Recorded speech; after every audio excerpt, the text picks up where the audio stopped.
Bienvenidos a un nuevo capítulo de EcoSalud, el programa multiplataforma del Eco Multimedios, donde hablamos de prevención en salud. Hoy nos acompaña el doctor Germán Poyman, él es médico oncólogo, además integra el servicio de oncología del Sistema Integrado de Salud Pública. ¿Cómo estás, Germán? Bienvenido. Hola, Carola, un placer estar aquí y muchas gracias por la invitación. Por favor, para nosotros es un lujo tenerte. Queremos hablar más allá de la cuestión médica. Vos sos médico, médico oncólogo, una profesión también con muy especial, en particular por lo que haces. Pero voy a hablar del lado del profesional, ¿sí? Del profesional médico y en principio, ¿qué desafíos hoy tienen?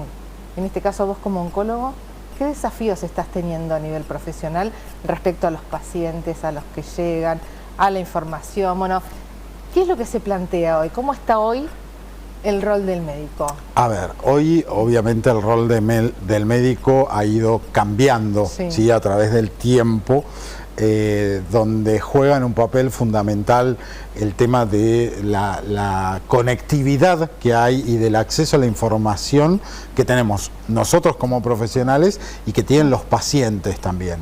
Entonces nos enfrentamos muchas veces a esa cuestión donde el paciente llega con mucha información, no siempre es la información correcta, ¿sí? Entonces uno tiene que detenerse hoy a explicar algunas cuestiones, claro, ¿sí?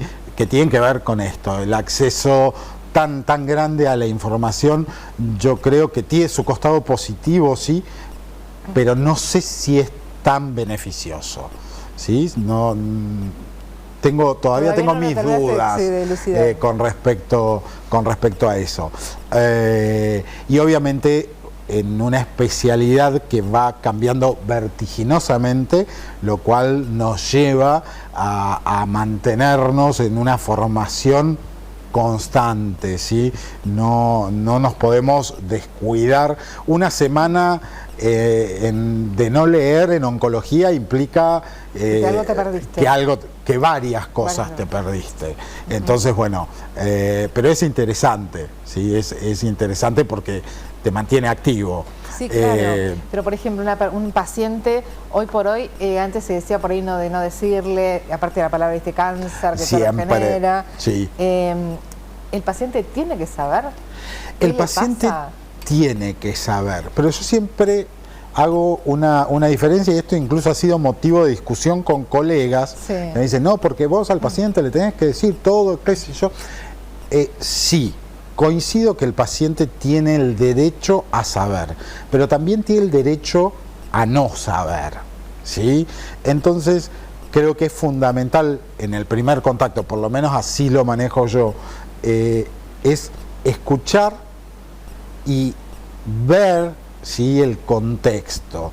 El paciente que quiere saber es aquel que generalmente pregunta y pregunta y pregunta y pregunta mucho, ¿sí? Viene con un bagaje de información importante y pregunta. Pero también está aquella persona que viene a escuchar, ¿sí? Escuchar qué tengo yo para decir, ¿sí? Generalmente la consulta, más allá de la presentación y demás, arranca con una primera pregunta. ¿Qué le dijeron? ¿Sí? ¿Qué es lo que le dijeron cuando lo mandaron a verme a mí? Y la mayoría de las veces me encuentro con que no, el paciente no sabe, ¿sí? Y veo las caras de los familiares, ¿sí? Y bueno, entonces ya sé que el abordaje ahí tiene que ser un poco más cauto, como de a poco, ¿sí? ¿no? Claro. Por ahí hay palabras que de una pueden sonar fuertes, ¿sí? La palabra cáncer es por ahí un poco violenta, entre comillas, para el paciente. Entonces uno le va buscando la vuelta. Por eso te digo, sí, el paciente tiene derecho a saber toda la verdad, pero también tiene derecho a no querer saber todo. Entonces yo voy tanteando, ¿sí? Ahí, con lo que decís, la escucha es fundamental. Sí. Primero, lo que observás, ¿no? Como observador, sí. y la escucha. Sí. sí, eso es una clave a la hora de tener una buena comunicación médico-paciente. Algunos colegas te dicen, pero no le puedes mentir. Muchas veces no se trata de mentir, claro, ¿sí?, sino de ir graduando esa verdad en la medida que el paciente lo quiere o está capacitado de aceptarlo. Yo he tenido pacientes que 5 años después se han sentado adelante mío y me han dicho, pero entonces, Germán, lo que yo tuve era cáncer. Sí. Claro. Sí, así como hablamos tanto de que las víctimas tienen su momento, sí, para contar lo que les sucedió, sí, en los pacientes oncológicos, ¿sí? Hablo específicamente de ellos porque es mi área, también tienen su tiempo para aceptar esa verdad. Entonces eso hay que respetarlo.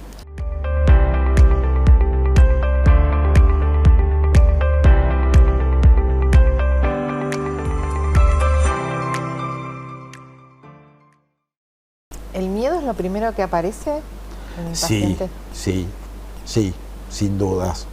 El miedo, la desesperanza. ¿Por qué? Porque venimos de años de una construcción social donde la palabra cáncer siempre fue una mala palabra y siempre asociada con la muerte inevitablemente. Desde hace unos años a esta parte, hemos logrado cronificar muchas patologías oncológicas. ¿Qué significa cronificar? O sea, el paciente va a seguir con la enfermedad, pero no activa, ¿sí? Claro. Entonces, bueno, y eso es gracias a las... No es una sentencia de muerte. Exacto. Obviamente, como todo, va a depender mucho en qué estadio de la enfermedad se realiza el diagnóstico, ¿sí? Por eso nunca es poco trabajar en el tema de la prevención y el diagnóstico precoz. Pero bueno, ya hoy ha cambiado mucho esa cuestión de cáncer sinónimo de muerte. Pero socialmente cuesta todavía mucho lograr la separación. Pasa en todas las edades eso, ¿no? Sí. En los jóvenes se juegan otras cuestiones, porque se juega todo esto de lo que queda por hacer, de la vida que resta. Entonces es como que es un poco más tenebroso, sí, el tema de la enfermedad, ¿sí? Si bien yo por ahí tengo un concepto particular en eso, porque dice, pero todo lo que le quedaba por vivir. ¿Y quién puede decir todo lo que le quedaba por vivir a una persona? La única certeza que tenemos cuando nacemos es que vamos a morir. Que vamos a morir tal cual. Bueno, obviamente lo que pasa en el medio, ¿no? Y esa es la diferencia, ¿sí? Yo siempre digo, entre el nacer y el morir, la diferencia la hacemos nosotros con lo que hacemos entre esos dos extremos. Claro. ¿Sí? Pero bueno, también de este lado por ahí suena como que bueno, sí, la tenés re clara. Y no, la realidad es que nadie tiene la receta clara, mágica de cómo vivir, ni mucho menos cómo decirle a otro cómo vivir. Entonces, eso a la hora del contacto con el paciente es todo un tema a tener muy, muy presente, ¿sí? Yo puedo tratar de sacarle un poco de drama a la situación e incluso hacer humor con ello cuando del otro lado tengo la receptividad, ¿no? Pero bueno, tratamos, ¿sí? Al menos tratamos. Germán, ¿y cómo manejás el tema de los tiempos? Porque en tema de esta enfermedad, los tratamientos, no es solamente la atención en el ámbito de un consultorio, tanto en el sistema público como en tu consultorio privado. Estás permanentemente en contacto con los pacientes. Sí. O sea, muchas veces pasa que uno no tiene todo el tiempo que quisiera. ¿Por qué? Porque también nuestro tiempo se ve influido mucho por una cuestión burocrática, ¿sí? Si yo tuviera que hacer en el horario de consultorio toda la papelería que tengo que llenar por cada pedido de medicación, por cada pedido de estudios, atendería 4 pacientes por día, ¿sí? Entonces yo por ahí me llevo trabajo a mi casa todos los días, porque son esas cosas, todo lo que es papelerío, ¿sí? Yo no lo puedo hacer en el consultorio porque si no resto tiempo de atención, claro. ¿Sí? Me lo llevo a mi casa y lo hago en mi casa, tranquilo, pero eso nos demanda mucho tiempo, que parece increíble que en el año, bueno, ya 2025, donde estamos tan conectados todos, todavía tenga que llenar papeles. 10 planillas por cada paciente para un pedido de estudios, para un pedido de medicación. Ni hablar cuando entramos en el terreno de los recursos de amparo, ¿sí? Porque nos vienen rechazados los tratamientos, que también, ¿sí? La justicia te pide que hagas una historia clínica que sea clara, legible, que no uses términos científicos. Claro. Y todo eso es un tiempo extra, ¿sí? Entonces es complejo desde ese lugar. Muchas veces también es cierto que uno no dispone de todo el tiempo que quisiera para la consulta en sí, porque tiene que estar resolviendo otras cuestiones ajenas y no tan ajenas, porque tienen que ver, ¿sí? Con el pedido de tratamiento que hace uno o con el pedido de estudios y que lo tiene que justificar. Y uno se da cuenta que esto es una cuestión económica de trasfondo, ¿sí? Es no pagar o pagar menos. Entonces, eso indigna, ¿sí? Muchas veces indigna.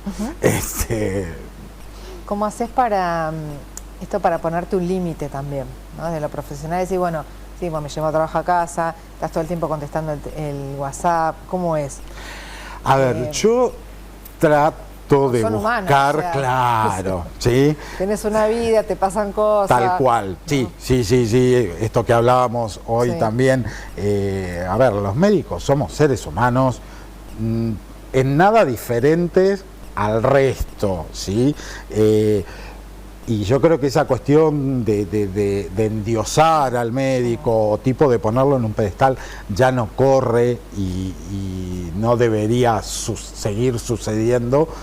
¿Por qué? Porque a mí también me pasan cosas, yo también tengo cuestiones familiares que atender, ¿sí? Entonces no estoy las 24 horas en mi rol de médico, claro, ¿sí? Entonces yo me he puesto algunos límites, ¿sí? Los fines de semana, en determinados horarios no respondo. A ver, también evalúo la urgencia, obvio. ¿Sí? ¿Por qué? Porque la ansiedad, ¿sí? Del paciente o de la familia, yo la entiendo, pero no es una urgencia.